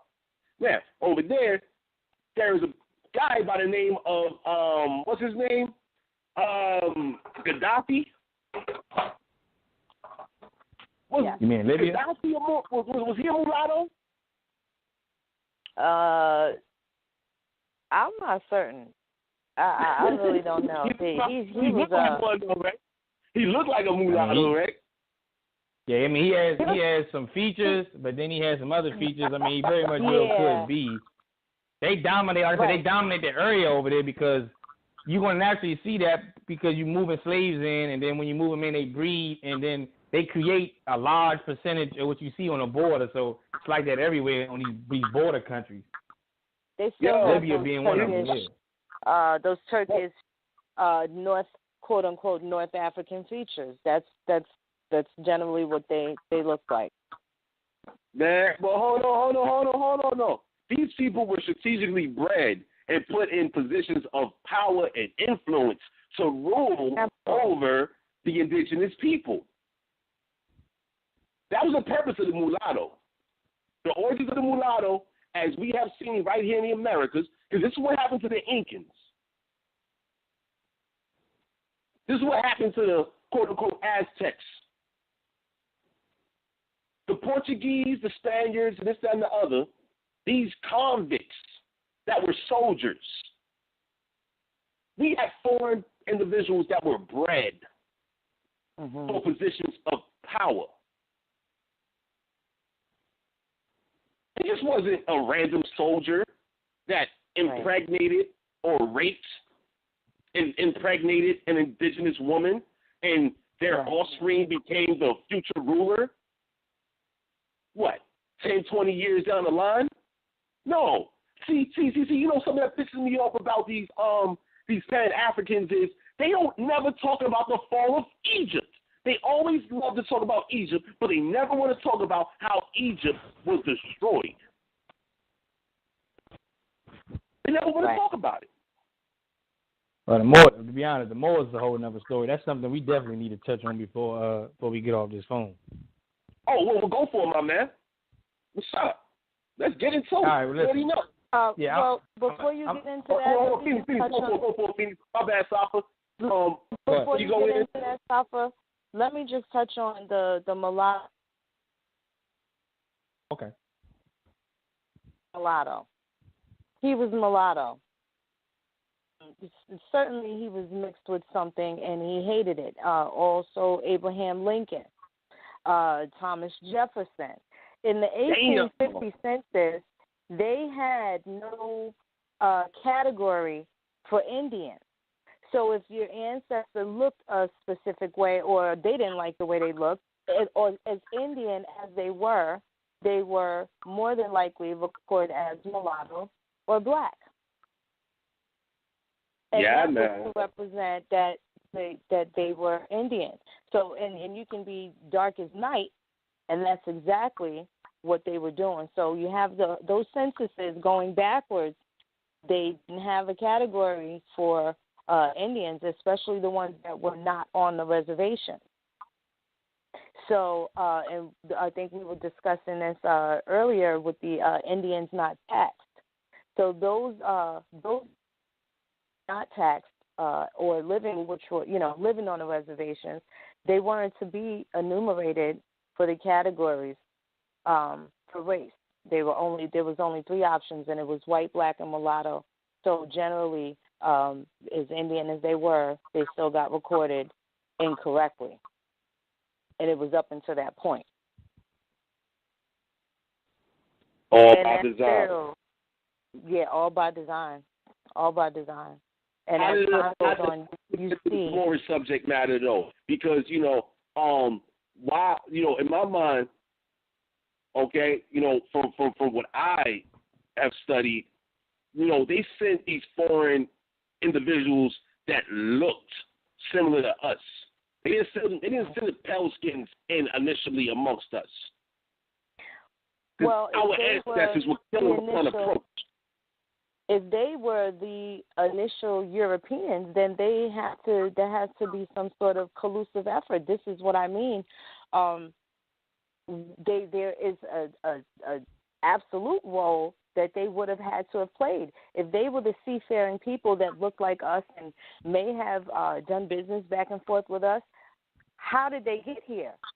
You have those white Europeans that if they just became civilized and just got out of the cave, going to know how to man a ship and come over here and be able to, you know what I'm saying, do these things. And if you have King James, the Moorish king, and if you have Charles Stewart, and that was allegedly King James' son by Anne of Denmark, and they called him the tall black boy. There's wanted posters had hanging around Buckingham Palace indicating that he had a swarthy complexion, so they all look like us, but they still were able to help these people navigate to get over here and start these colonies. And they were bleeding themselves out. Yeah, they Clearly were. They had no problem Absolutely. with it, but Absolutely. they started out as well, you. See, it's Safa. I ain't forget about you, my man, because I definitely want you to go in. I definitely want to share. I definitely want you to share. But let me add this to your equation real quick. Yo, how is it possible that you allow your slaves, those in which you have abused, mistreated, and etc., to overthrow you, and you expect to be honored for your abuse and your treason towards your own people in which you govern?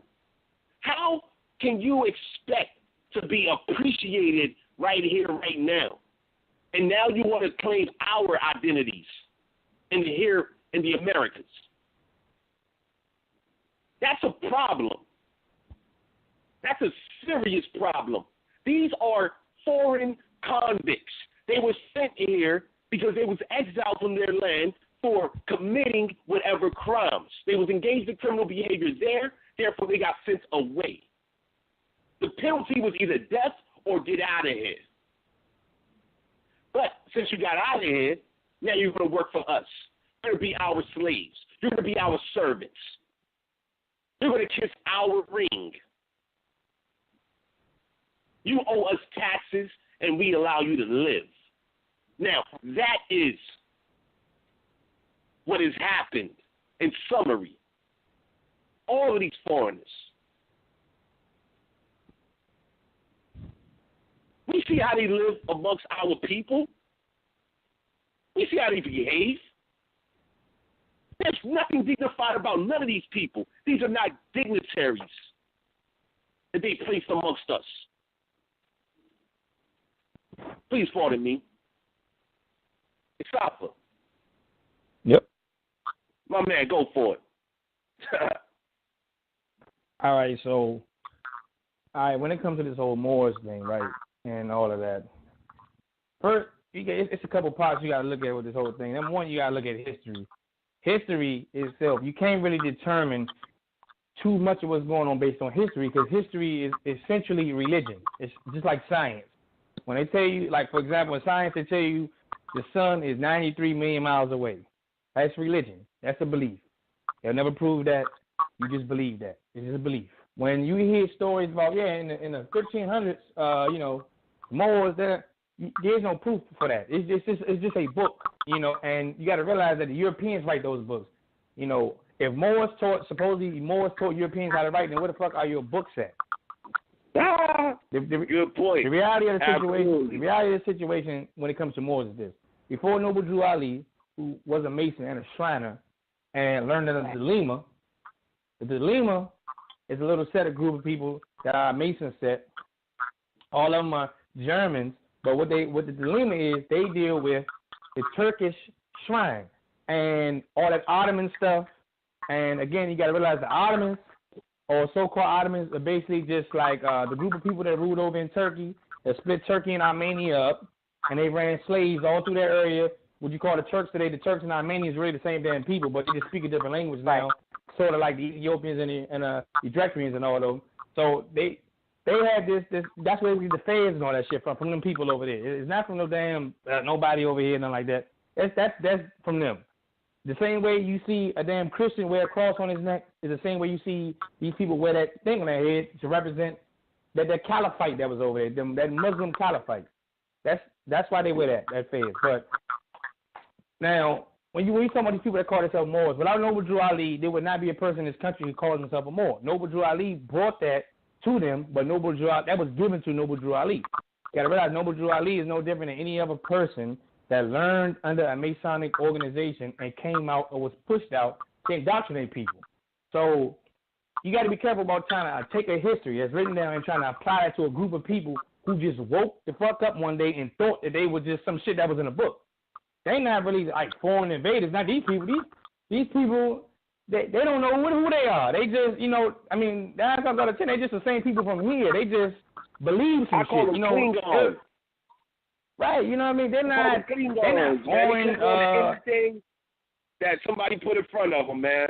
Convenience and comfort is what navigates their life. You kind of give them, it kind of gives them a self-entitlement thing when you like, oh, they this, and they not anything. They is motherfucking Joe Davis from down the street. That's who they are. They just believe in some shit. You know what I mean? They just believe. They like Christians. They're Muslims. They're Jewish. That's what they are. They're believers. They believe in some shit. This whole Moor thing. Okay, look, I already just had this mini conversation. If the Moors, they're supposed to be from Africa, supposedly. They went into Europe. They told the Europeans supposed to be Latin, or did they teach them Arabic? One of the two. Now, show me one country, one place in Africa where they speak Arabic, naturally speak Arabic, or speak Latin. There is no place in Africa where they do that. So how the hell could you go to Europe and teach these people a language that you don't speak? Yo, language is very important. And these people don't deal with that fact alone, man. They do not deal with that fact alone. How Arabic, could you go into them and they're using cathedral style buildings? Now ask yourself again, when in Africa do they use cathedral style masonry to build? Nowhere. I'm going to show you where they use. It's only one place they use cathedral-style building, and it's the same place where they speak Arabic at. That's on the border countries in North Africa. And the people that is building that over there, who is it? Again, Muslims. Not Muslims like us. I'm talking about Muslims like Arabs over there. They use cathedral-style building because when you go into Saudi Arabia, see, a lot of this comes from people don't travel. They get all their understanding, again, from YouTube. Hey, Safa, let me ask a question real quick, man, because I'm seeing something right here. We got a member of the group saying that 70% of Latin is based on Swahili. What do you say about that? Come on, man. Listen, I'm gonna be honest with you, man. Certain things I don't even got to respond to because you can ask a person in Swahili that question. Right. So you can ask a person who speaks Swahili. A lot of Africans speak that. Ask them. So it come from see that again. We don't want to get. I'm not gonna get into trying to argue with somebody who regurgitating something. All you gotta do is study it for yourself, and not studying it from one of these damn Pan-African websites. That's not authentic. I'm talking about actually go and find out for yourself. Seriously, that's silliness, man. Come on, man. Latin does not come from Swahili. Come on, man. But anyway. No. And check this out. Latin is based in Swahili. Latin and this has person is saying that they grew up speaking Swahili in school.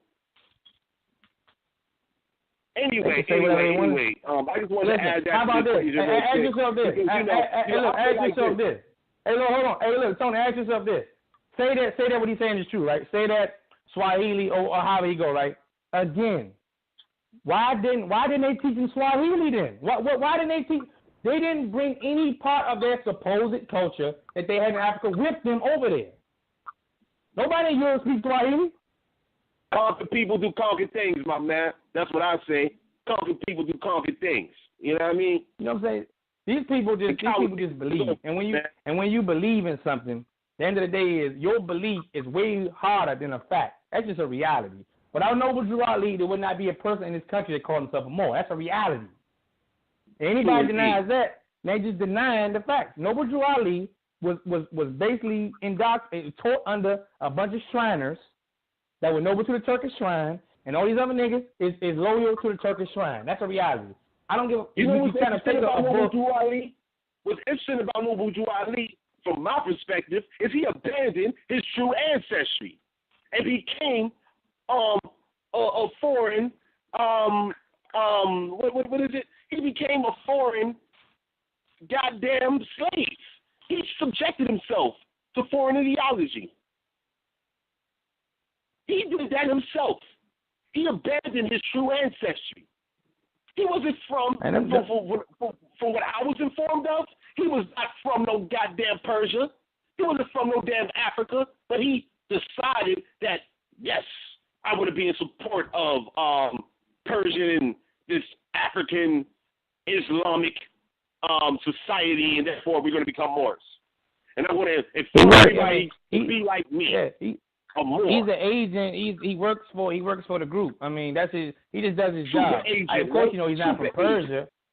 He's not from Persia. I mean, if anybody's ever been to Persia, not watching YouTube videos again, if you ever been to these places, then there is no Noble Drew Ali in Persia. That's a reality. I mean, people got to wake up and stop with all this. It has to not be so emotional. That way you can understand what's going on. Remove the emotions. You understand? Noble Drew Ali was just working. He worked against the common interests of people in this land. That's just a reality. His work is under a church. It's under religion. That's right.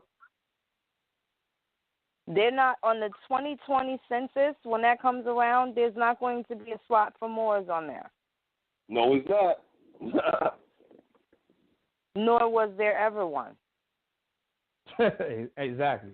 Talk about nationality, right? Talk about who are you? Where are you from? There's no such thing as Moorland. It's like saying you're from Africa, right? Exactly. No, it's like saying you're from fucking Smurfland. It doesn't exist. Well, the Smurfs was on TV. That was a good cartoon, my man. That was kind of cool for kids, right? Specifically, because you can't go to Morocco. You go to Morocco, you're going to be an immigrant. You are not going to, my brother, they're not going to welcome you home. They're going to stone your ass and tell you, take your ass back to America. They wouldn't even be welcome anywhere in North Africa as citizens. They would be immigrants with an eye. Okay, so basically, we got people telling people to be dead people, right? They're coming from dead civilizations that were conquered, that fell. They were defeated. They lost. And when you lose, you get subjugated. Either you're killed or you get absorbed into. Well, I'll take it a step further. Right? Show me any people in this world that exist outside of America that call themselves Moor. Show me one. No, I can't do it, my man. But you got a bunch of people, man, that be claiming it, man. I don't believe. I see people wearing costumes, man. People from Mauritania, from Morocco, from Algiers, from Tunis, from Egypt, they do not call themselves Moors. They absolutely do not. No, they don't. That's what I'm saying. And I've been around all these people, and I'm telling you that if you go to them, it's just like the word black, right? In America, the people don't have a sense of culture, a sense of identity. So everything that has brown skin, they group up under this little title called black. So when you see a person, it don't matter if he's from Australia, the Philippines, West Africa, wherever, when you see him, you say, damn, what's up, bro? Yeah, you black like me. They look at you like, what the fuck are you talking about? I'm not like you. I mean, we got the same skin, but I mean, a child can see that. But we're not ethnically the same. Me and you are not the same. But They know you don't know who you are, so they let you call them whatever you want to call them to make you feel like you were part of some team because you have no connection to nothing. You walking around here playing crayon games, you playing Halloween all damn year long. These people frustrating me, man. Yo, pardon me, man. Yo, we got people talking about morals and science, man. Yo, I never took that class. How's moral science, my man? Moral science. Yo, we got people, man. Yo, real talk, man. We got people that's really confused out here, man. Anyway, let me skip past all of that. Yo, this was going on, man. They sent some foreign pirates, convicts, criminals, and slaves to our land, and now we got to deal with them. We got to address the situation. We got to inform our people. All right? We got to get our people to stop watching TV, therefore stop supporting these foreigners and their corporate interests. We got to I'm gonna be real, man. If Drew Ali wouldn't have done it, then 90% of them niggas would have been right now talking about they from goddamn Africa. That's just real talk. They just claiming whatever. I guarantee their parents didn't tell them they was Moors or their grandparents. They got that shit from another man they didn't even know. You a follower, man. That's just a reality. You a follower. You want to be down with a team, man. You in a cult. Man, yo, hands down, man. They drinking the Kool-Aid. They drinking the Kool-Aid, man. Exactly, man. People begging for solutions. People need results, and this, that, and the other. First things first, you got to clean your house. You got to clean your house. Remove anything that's foreign from your house. If you got somebody in your house talking foreign, you got to get them out of there. You got to get them away from you, man. ASAP, man. What's the purpose of having these people around you? They got foreign interests. Their interest is not unified with your interests. These people are praising foreign slaves, peasants, convicts, and criminals. And until you get rid of them, you're going to be engaged and you're going to be supporting criminal behavior. And that's not cool, man. I mean, come on, man. Where we are right now, I mean, let's really get into the psychology and the genealogy right here, man. These people are descendants of criminals that engaged in every deviant and corrupt activity. Everything that was perverse, they did it. Homosexuality, pedophilia, rape, necrophilia. I mean, these people live that life, man. And it's not cool. Where we are currently, where everything is in the DSM, psychological handbook, really? This is really what we can go outside and see? And it's normal? That shit is fucking criminal. I can't have, come on, man. What I look like knowing that one of my peoples that had a child, and this is their child's, when they go outside, when their child goes to school, they're going to be around them kind of people? That's not cool to me, man. Our ancestors was killing these motherfuckers. Part of my language. I mean, this shit is real serious here, man. We got descendants. They got people. It's just like any other religion, man. You get these dudes a belief, and the whole group of belief. They defend the goddamn oppressor. That's just how this shit goes. It's a mental thing. You know what I mean? It's when you sick, you don't know you sick. You know what I mean? It's just like I said, when you stupid, it hurts everybody else. You know what I'm saying? It don't hurt you because you don't realize you stupid. It just is what it is. Yo, man, people have something called the Stockholm Syndrome. This is Stockholm Syndrome, where people are just simply adapting and obeying and following foreign orders, whether you know it or not. Either you're true to life or you're not. It's that simple, from my perspective. Nature doesn't waver. Nature adapts. I'm adapted. I'm still adapting. And this is outrageous. What we have been introduced to adapting to. And I'm not tolerating it. I'm not encouraging people to tolerate it. People want to be cool with slaves and foreign peasants and foreign criminals. That's their choice. The thing is, our people properly informed from day one. Two, we're still not properly informed right now, and that's the purpose of this show right now. So we can properly inform our people that we are surrounded by criminals. That's why criminal behavior is supported. The music supports it. TV, television supports it. Corporations support it. Politics, education. Pharmaceutical corporations support it. Every problem that we see around us, yes, is supported by criminal activity, foreign criminal activity. So, hey, Tone, let me add this to this. So what we were talking about earlier when we were saying how, yeah, a lot of foreigners came in, a lot of this happened that bring us down, but at the end of the day, if our shit was tight, it could never happen because we had to perpetuate that system. What I'm saying is right now, when you look at it, the ignorant population of us, which is probably more so than the enlightened group of us, they are participating in that type of shit right now.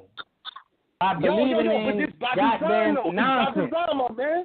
They wasn't. I'm not definitely not saying that. I'm just saying somebody, you know, when you gotta, we all in this together in a way. But some people, you know, I realize at the end of the day, some people they love being lied to. They love a lie. It feels good to them. You know, it's like a luscious woman. You know what I mean? For a man, they love that. Love a good story. I mean? They love that lie. They want to grip that lie. They want to sleep with that lie. They want to repopulate that lie. That's just, you know, that becomes their life. They breathe into that lie. Feel good in some kind of way, right? Yeah, they do. It make you feel. Man, why do you think they always like to claim stories of real feel-good stories? I never heard none of these niggas claim to be from a bottom group of nobody. It's always somebody that was doing the conquering, somebody that was doing this, somebody. It's always some proud shit because it got to make the ego feel nice. Yo, you know, I got a quote coming up right now. Give me one moment. Please continue. I want to let you know when I got this quote ready because this is real serious, man. This is a real serious quote. It comes from Aleister Crowley. Now, people can say whatever they want to say about Aleister Crowley, but, you know, he was very influential. He was very influential. Absolutely. Hey, before you say this, can't no more say nothing about him because the Lima, that's his group, and them the same people who birthed Drew Ali. Can't no more say nothing about him. Well, check this out. This is the quote right here. And, you know, I'm going to post it. This comes from Talima. If you look up Talima, if you will, you know, this quote's right here. It says, if the aspirant is unprepared, he will cling to the ego instead, becoming a black brother. Rather than becoming one with God, the black brother considers his ego to be God. According to Crowley, the black brother slowly disintegrates while preying on others for his own self-aggrandizement. All right? Now, do we see that around us? Do we see this around us? Indeed. Self-aggrandizement. Do we see people's egos disintegrating? Now, this is for the listeners out there. I need y'all to open up your eyes and your ears, observe, become aware what's going on out here. This is not a game out here. Yo, we're surrounded by criminals, man. You think our children really want to go outside and sell crack so they can feed themselves when we really should be able to go outside and just get whatever we need to get? This is our land. This is our land. We shouldn't be homeless on our land. No, that's criminal behavior right there. All the homelessness of our people, food prices going through the roof.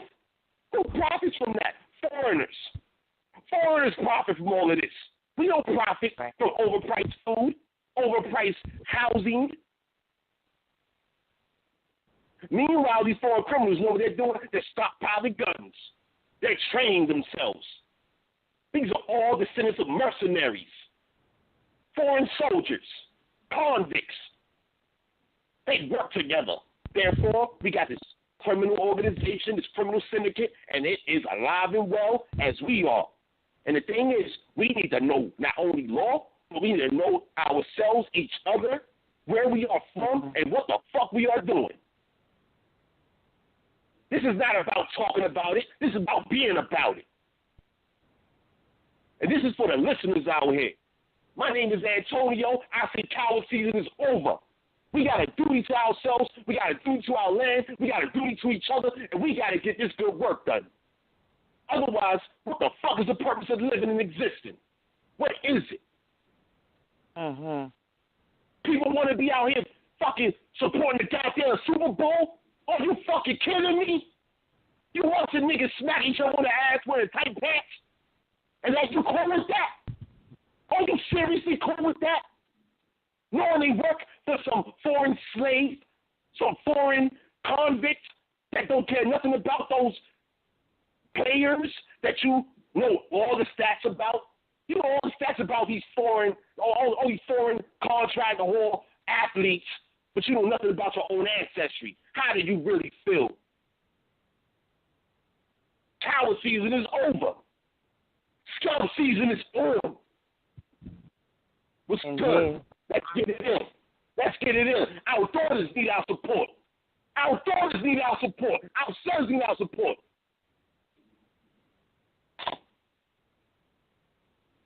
People want to talk about the future.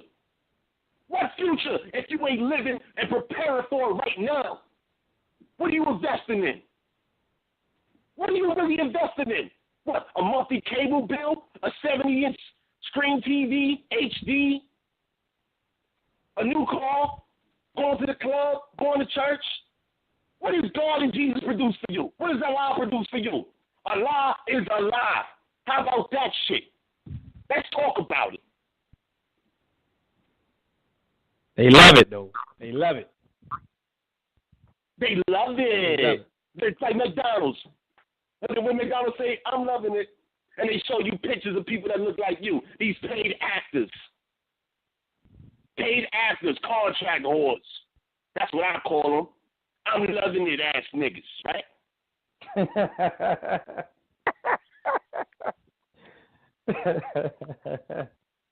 Yo, we got 2 minutes left. Oh, 60 seconds. Yo, final thoughts is on you both. Safa, Phoenix, go for it. Coward season is over. I just wanted to say it was a great show. It's always a pleasure working with the both of you. This is a great topic discussion. Antonio, it would be nice to hear a little more from you more often. You went deep. Man, that's what I do. Safa, go for it, my man. What's up? Yeah, man, look, man. I love everybody out there. You know, this was not meant to be disrespectful, but this was meant to just hit home and get to the point. All this bullshit and this nonsense, this shit's got to stop because we in a position right now. We need to be moving forward. So, love all y'all, and definitely was a good show. We need to link up again and do this again. So, yo, we gonna do it again. Coward season is over. Scout season is on. And yo, 2017, we smashing. You already know what it is. Yo, African American Africans, buy a T-shirt. You need that. You need an African American African T-shirt. Yo, get the ebook so you can get up to date as fast as possible. Cause yo, time is not for waiting. The clock is ticking. You need to know what's going on. Yo, shout out to African American Africans Facebook group. We got some strong people in there. You know what I mean? Get your learn on. You know what I mean? This homeschooling right there, right on Facebook. African American Africans Facebook group. That's homeschool right there. It's good. I'm out. A4 Media. All rights reserved. Come on! How we gonna do it? The hard way! How we gonna do it? The hard way! How we gonna do it? The hard way! Hello? What's up, girl? Ain't nothing. This nigga in here stressing, talking that old off-the-wall, back-to-Africa shit again. What, that guy body shit? Yeah, that dumb shit. I'm trying to get up out of here. I hear that. But you're not black. Remember, we only kill black people. Yeah, we only kill black people, right? They don't look like Indians to me, and they don't look like Indians to Indians. They don't look like Indians. He gonna get this work. He gonna get this work. He gonna get this work. Got no strings. I've got no strings, so I have fun. I'm not tied up to anyone. They've got strings, but you can see there are no strings on me. He gonna get this work. He gonna get this work. He gonna get this work. We're part of an international organization, Mr. Milch. Some of the greatest thinkers in the world who believe social scientists must be allowed to study human behavior unfettered by conventional concepts. And believe me, We've learned an incredible amount about the human mind and behavior since we started these experiments. I want to ask you a question, and that is, what is in your life's blueprint? This is the most important and crucial period of your lives, for what you do now and what you decide now at this age may well determine which way your life shall go. I want to know what's going on, baby. Yes, I want to know what's going on right now, people. Oh, what's going on, brother?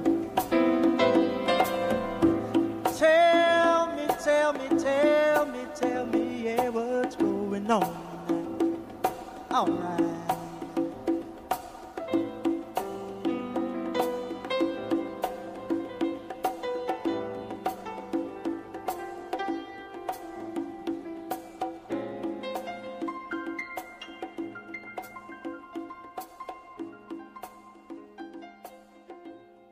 The movement if it wanted to, but it has gotten into the possession of a man who's become senile in his old age and perhaps doesn't realize it. And then he has surrounded himself by his children who are now in power and want nothing but luxury and security and comfort and will do anything to safeguard their own interests. So I feel responsible for having played a major role in developing a criminal organization. It was not a criminal organization at the outstart. It was an organization that had the power, the spiritual power, to reform the criminal. And this is what you have to understand. As long as that strong spiritual power was in the movement, it gave the moral strength to the believer that would enable him to rise above all his negative tendencies. I know for a fact that there is a conspiracy between the Muslims and the Lincoln Rockwell Nazi and also the Ku Klux Klan. There is a conspiracy. Describe this conspiracy. Well, the Ku Klux Klan made a deal, or yes, when I said that no one can clean up our home but us, and that we will clean it up, including and no one should control it but us, including the politics. What do I mean? I mean exactly that. Community intends to get involved in every kind of action that's going on in New York City. We don't intend to let anybody downtown influence us in any way, shape, or form. We want the influence to come from Harlem and from other Harlems around the country. Now, this doesn't mean we're anti-outside of Harlem. This doesn't mean we're anti-Bronx or anti-White Plains or anti-white or anti-German or anything like that, but it means we're pro-Harlem. We're pro-ourselves. We want to start doing something for ourselves. That's all it means. It means that we want to stop begging you for your school. We want you to get out of the way and let us straighten out the schools in Harlem.